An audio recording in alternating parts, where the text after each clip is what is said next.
Yes, it is game day at the Air Canada Centre. Welcome back. The Leafs, after a well-deserved 3 days away from the game, get to play 3 in their next 4. Dan Dunleavy's here, Bob McGill and Tessa Bonham as well, as we get set to set up the Maple Leafs and the New Jersey Devils, the first of 3 meetings between these two teams. They'll meet tonight and will not meet until April. In fact, we'll meet twice in April.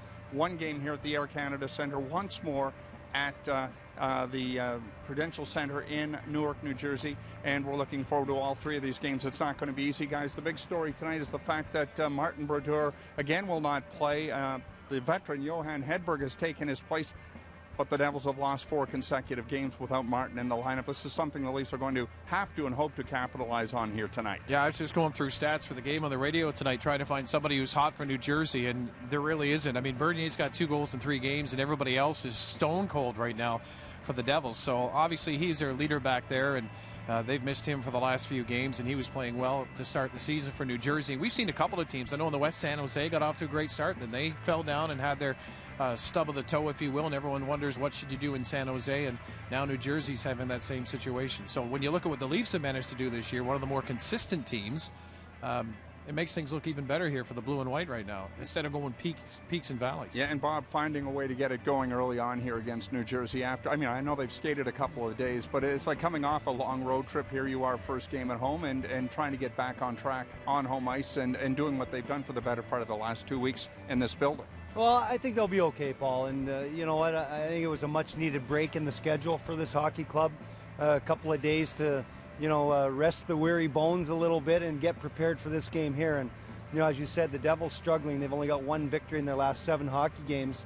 And I think that it's something where you've got to be ready when the puck drops here tonight, because I think if you can, get the Devils down in this game, that'll be to your advantage, no question about it. And after what, we saw in Long Island, where they bounced back from a poor performance against the Montreal Canadiens here this past week, I think that they've got to get back on track here at the Air Canada Centre, which is imperative. I think 6 of the next 8 games are here at the Air Canada Centre.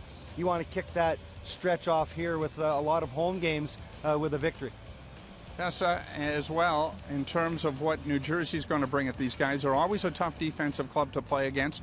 The Maple Leafs coming off a shaky effort that they won on Long Island, but learning to play against the forecheck, you as a defenseman certainly know not easy, and these teams are just going to pin the ears back and come back at you. And what we have seen for the better part of the season is a blue line alongside with those short gaps in the forwards, able to get out of their own zone, but it's been tough at times. Yeah, and I think what Toronto needs to understand is that they just had a 3-day break, and New Jersey Devils are finishing their road trip. So if anything, they can use their fresh legs to their advantage, but they got to make sure they come out right off the hop, because New Jersey, even though albeit they were on a pretty 3 cities in 5 days, they're going to be used to the grind, and they're going to be ready to go, and they're going to know at puck drop that things are going to have to take off right at the get-go. So Toronto Maple Leaf can't come out half asleep right off the bat, and I feel like that's definitely not Randy Carlyle's plan, and he's the one man that I'm sure will not let that happen. Leafs are getting healthier, and we may see Matt Fratton in the lineup tonight. We'll know, in about 25 minutes' time when the Leafs hit the ice.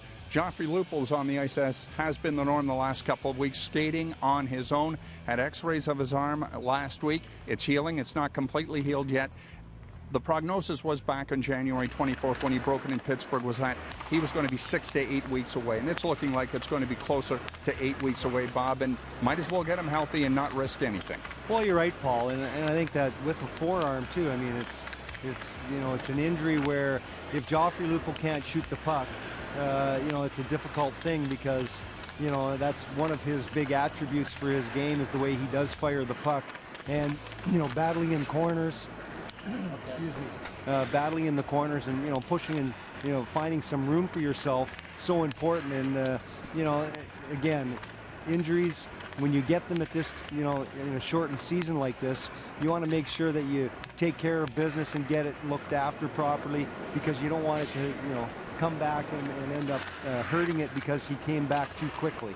And once you get him back in the lineup, you want to get him up to game speed as quickly as possible and stay in the lineup, because I think he's an integral part of this hockey club as they move forward in the season.